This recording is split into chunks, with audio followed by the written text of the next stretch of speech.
What is this called? I don't mentor. I don't mentor with Chari. Take one.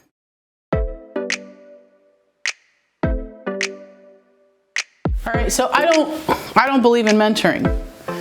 Why, you might wonder? Well, because I've had really great mentors and I've had really horrible mentors, and what I have learned over 20-something years of ministry and 42 years of life in this season is that mentoring's great, but Jesus discipled people. He didn't mentor people. And so I get asked, you know, on the internet when they're like, everyone's asking me, and they're like, no one's asked you that? I legitimately get asked that all the time to mentor people. And I always have the same answer. No. Someone who I love very much, someone who I look up to, I watched her get asked that question very early on in my ministry. And someone said, hey, will you mentor me? And she said, look, I'm super duper busy. The way my margin looks like is I cannot mentor everyone individually. And so I've put out all this content for you. Go read my books, go listen to my podcasts. And in that way, you can feel like you're being mentored by me personally. Person didn't like that answer, but I thought, frick, that's a really great response to somebody. And so as life has happened and my influence has expanded, and what a horrible way to say that, but whatever, you know what I'm saying. People have asked, hey, will you mentor me?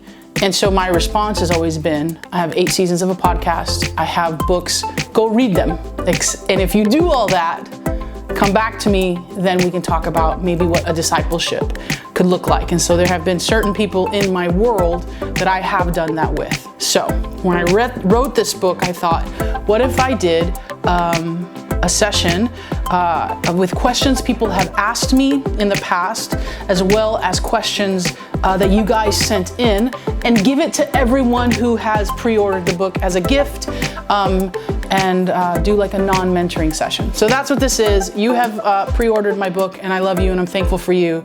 And now I'm just going to answer your questions.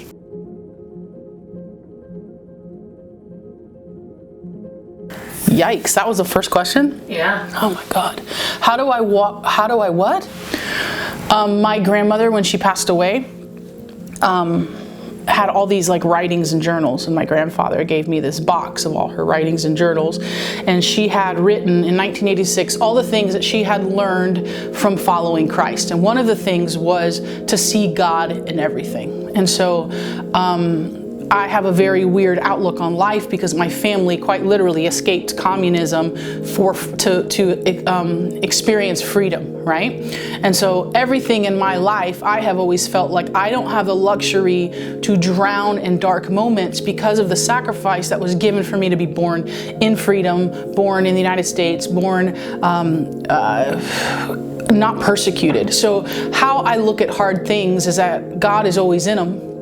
God is always with me. I always go back to the scriptures. Like, one, I look at it through the filter of things are hard and I have to be able to see this with the right perspective because so much has been done for me to be here and be in this moment. And second, I go back to the scriptures of the things that are true, that are my facts over my feelings, because so many times I drown in my feelings and the facts of the situation are not the same. So if you find yourself in a hard situation, I would go to people who can speak the facts of scripture and of the real situation over you so that you don't drown in your feelings and think that a situation is harder than what it really is. Even if it is really that hard, that you would still have the facts about all of it.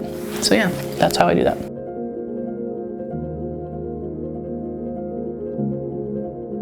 How do I know? Oh, this one's good. How do I know if you think it's, well, I will tell you this, usually when God opens a door, the door is like blown off the hinges. You know, there's usually never any doubt that you did it. Usually when God's opening up a door, it's supernatural, it's miraculous. You did not have the qualifications or the worthiness to walk through the door. And so that's how I usually gauge, like, is this a God thing or is this a me thing? Also, it being a you thing doesn't necessarily mean it's a bad thing. Sometimes God will most of the times God has gifted you, particularly in a certain way, to be awesome at something. That's like somebody being a phenomenal basketball player, and every time they shoot a three, be like, oh, I wonder if that was God or if it was me. No, God gave you that. You're a disciplined person, and to be able to shoot, awesomely and be an all-star at that. I think that it's great when you're able to be an all-star at something. God has blessed you and is pushing you forward. And I think that God is always in that. But if you're wondering, like, if an open door is like, is this God or is this me? Usually if it's God, the doors have been blown off the hinges. There's no doubt, and there's no way that you could have walked yourself into that room. So yeah, that would be my answer to that.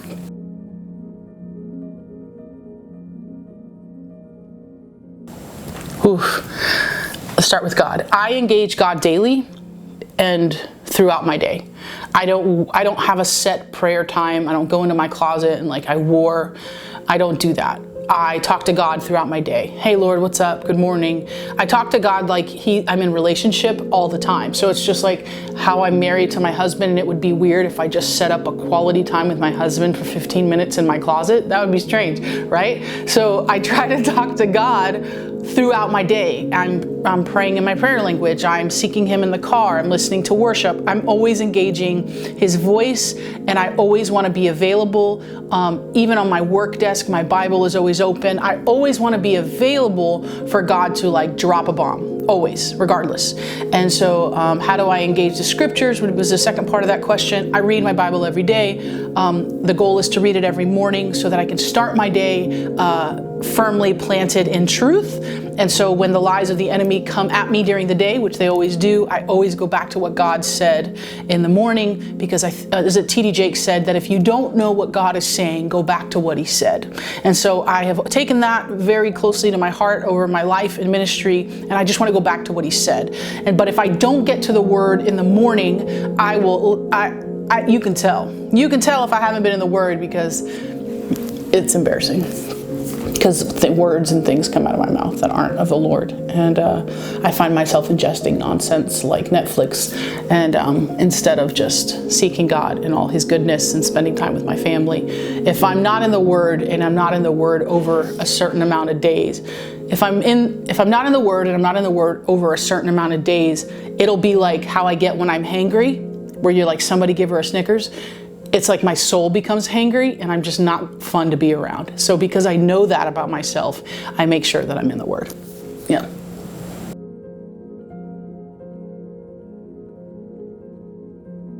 Oh, that's a good question.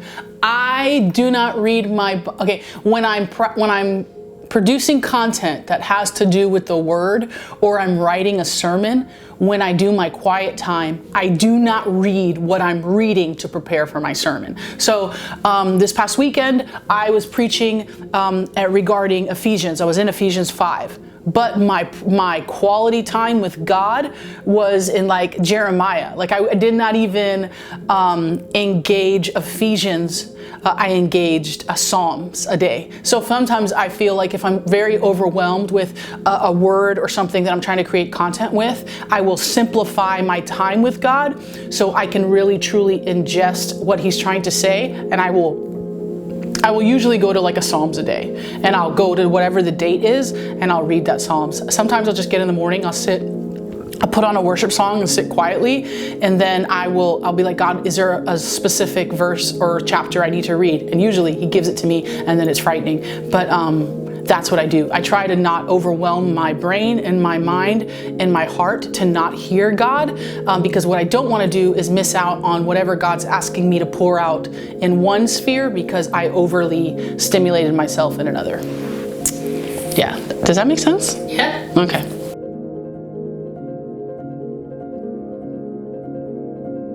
I have one rhythm, and that rhythm is rest.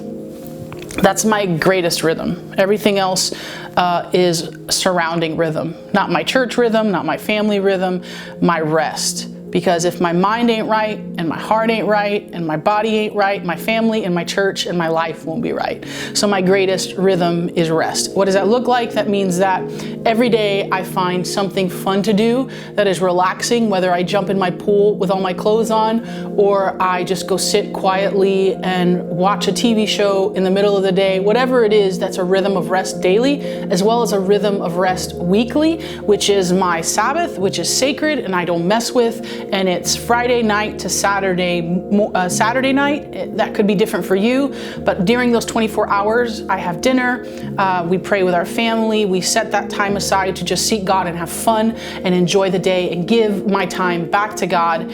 And then what I do is I set, I couldn't do this in my early days, so I do understand that this is not an every person thing, but my husband and I try every 3 months to have some kind of getaway. It doesn't have to be elaborate. It could be just a staycation. But we try to do something together to reconnect in our marriage and reconnect in our life.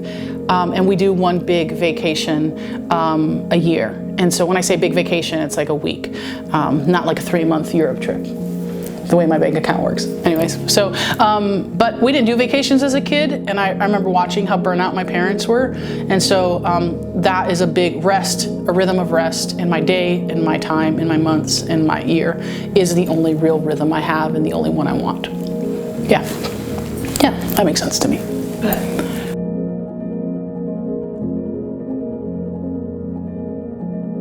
Woo, I love organization. It's my love language. I say yes to the right things and I say no to the right things. I think when you prioritize your family and you prioritize God over everything else, I think God will show you what to say yes to and what to say no to. I just said I don't mentor people. I'm okay with saying no to people.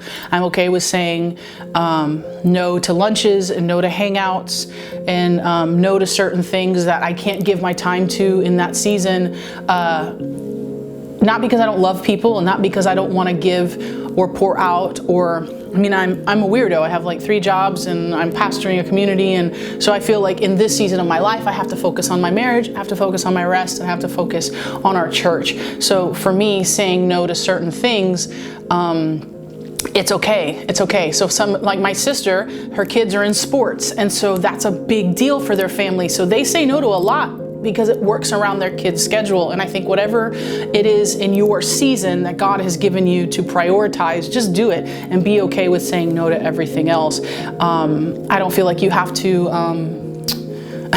my husband's not overtly organized. He's organized in his mind and he's organized with other things. I think that you need to define what organization looks like for you, and not try to keep everybody on a schedule that could maybe overwhelm them, because I find when I start pulling out calendars, my husband unravels and it's not a win for him. So I'll take the moment and I'll pack his clothes and I'll do the things that I love to keep him organized, and he'll do the things that are great for him and for me that he does that blesses me that I'm not great at. And I think that Jesus didn't run around trying to organize people's lives. Jesus walked around trying to inspire wholeness and salvation. And I think we need to do that in our homes. And if we did that in our homes and it was okay, it was a little messy every once in a while, I think people would be happier. Yeah.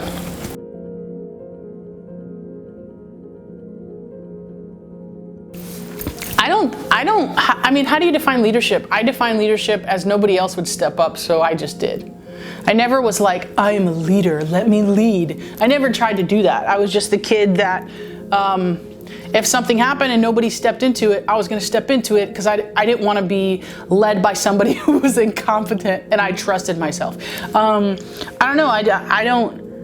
I think understanding, to be honest with you, dude, every leadership position I've ever been in wasn't because I was a good leader. It was because I was available.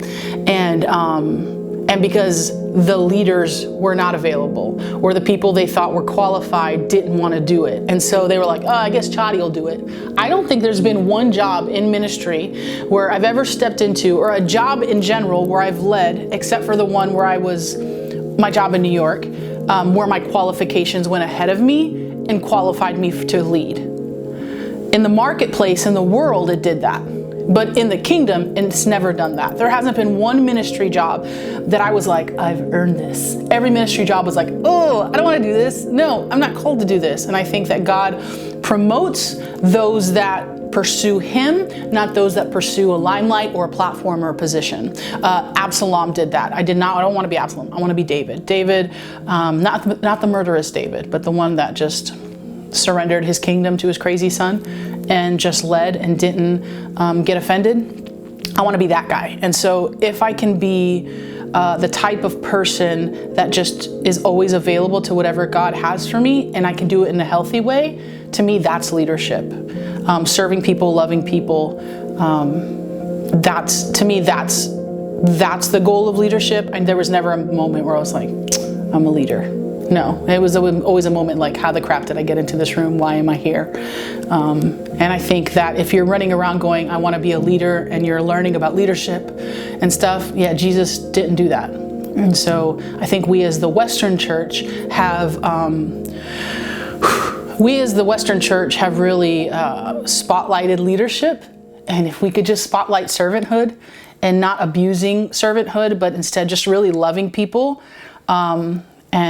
I think people would stop chasing titles and stop chasing leadership roles, and instead just really love people well. And I think the church would really grow. But yeah, I never once said, I think I'm a leader. I just was always available. And I think that when you keep your head down and you serve God and you love people well, God will promote you. Again, opening doors that you're not worthy of and you're qualified for. And yeah, so I don't know if I answered that question, but that would be my take on it.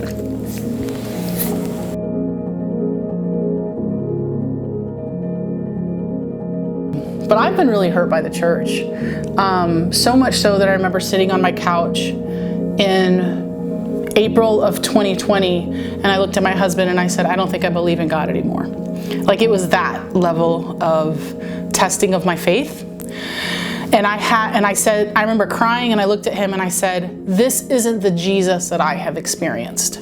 This isn't the Jesus that I know. This isn't the Jesus that cured me of cancer, that saved my family from communism. This is not the same Jesus that I'm contending with, that these people are selling to me, that is Jesus. And what got me through that was a really good therapist.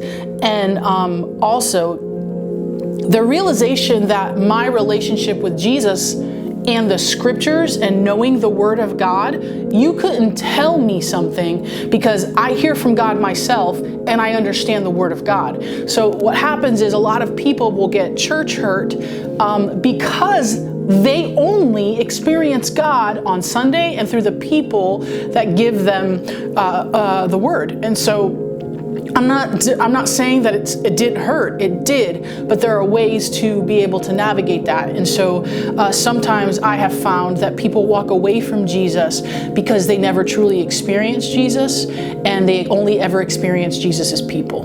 And so if I could just jump off that, Jesus's people suck. And I say that as one of Jesus's people. We suck. We're not good at loving people, especially the church. We suck, like really bad at loving people well and seeing people the way Jesus sees them. And I only know that more and more as I pastor a community of how much I just want to love people and do it well and feel the mandate of it. And just because broken people have hurt you doesn't mean you should stop building the house. If you stop building the house because somebody in the house hurt you, you weren't really building the house for the right reason, and it becomes a you problem and it's no longer a them problem. Yeah, offense is something you can't control people offending you, but you can control living offended. And so that becomes a you problem. Don't let it be a you problem. There you go.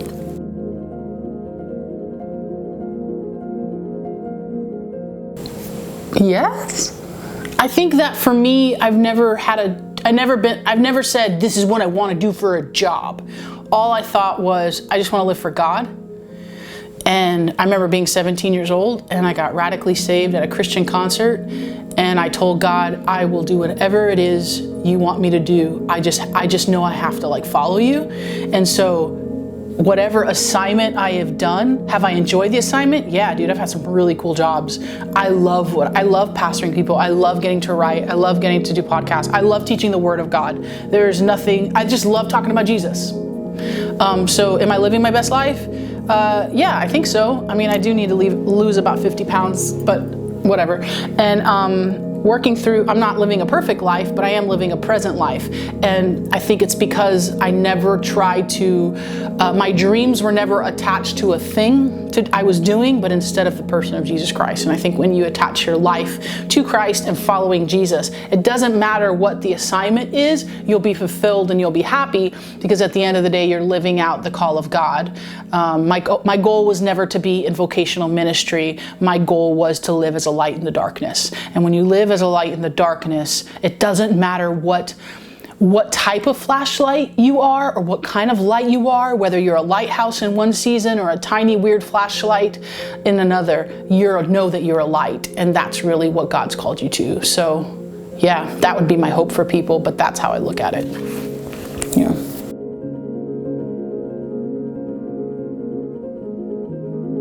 I don't write books. I don't have a methodology about writing books. Honestly, I said, oh, this is gonna sound mean. Oh, I hate this. I feel like I'm gonna kill a dream. Okay, like, why are you writing your book? I guess that would be my first question. Why am I writing this is usually the first thing. Like, am I trying to build my platform? No. Why am I writing this? I write because I'm trying to be obedient to the revelation God has given me, and that's why I write. If it's given a platform, great. If not, great. I mean, I was writing books a long time ago that nobody will ever read. One, because I did the whole book in all caps, which is horrible. And two, because, I just felt like God told me to write, so I write, right? So I would say that's your first question. Why am I writing this? The other thing is what you're writing something you have actually lived out, or is it something that you're like, this is a great idea, I feel like I'll write about it? If you're having to research the topic while you're writing it, then that's not a God book. That's a you book that you think is a good idea. Not that that's a bad thing, it's just a you thing. And so my methodology in writing is, have I lived this out in such a way that when I'm talking about it, I'm not talking about it from a place of knowledge, but a place of authority. Because I don't want to speak to something because I know about it. I want to speak to something because I've lived it out and I have the authority to speak over it. Authority is imparted, right? Knowledge is learned and it's awesome and anybody can have that, but authority comes from God. And so now I look back on the fruitful message, the fruitful book that I wanted to write. I'm still living that out. God paused on that because I wasn't ready to share that message yet I Cry in Corners is something that I have been living out for a while, and so this is different. I'm walking in authority when I speak to feelings and the things of that sort. So I would say those are the things I really gauge. Everything else is just you can Google it.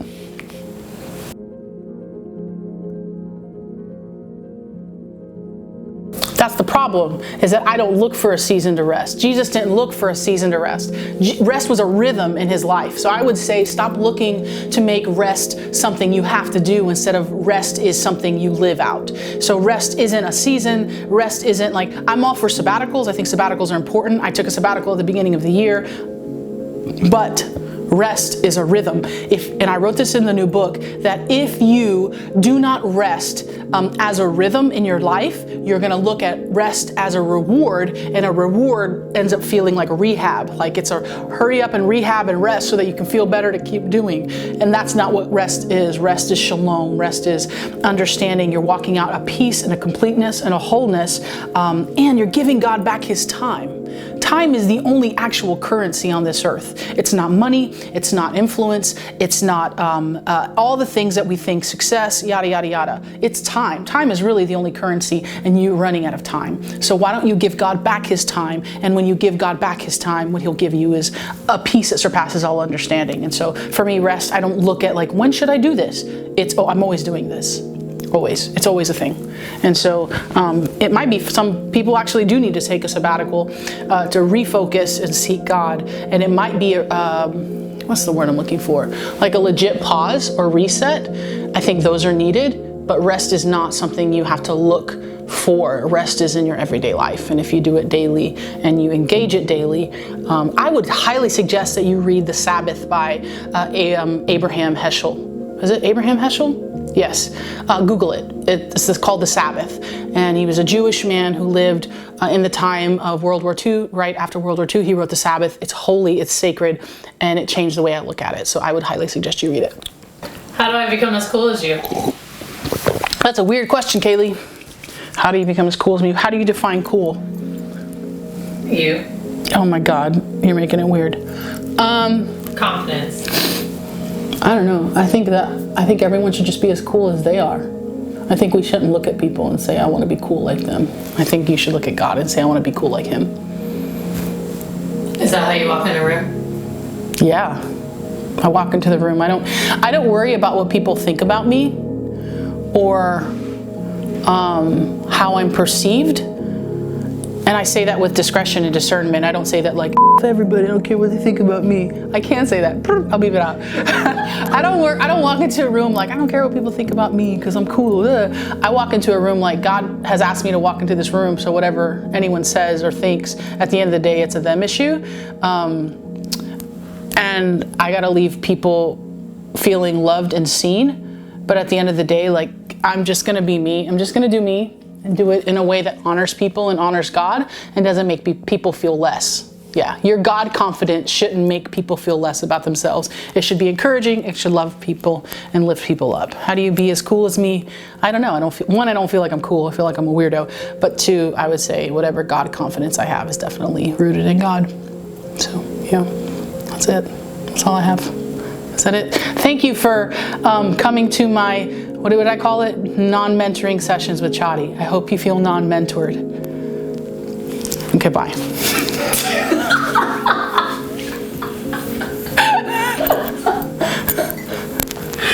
Oh my gosh. Remember that time I asked you to be my mentor? Yeah, and I told you no? Yeah. Oh my God. Okay, I'll pause.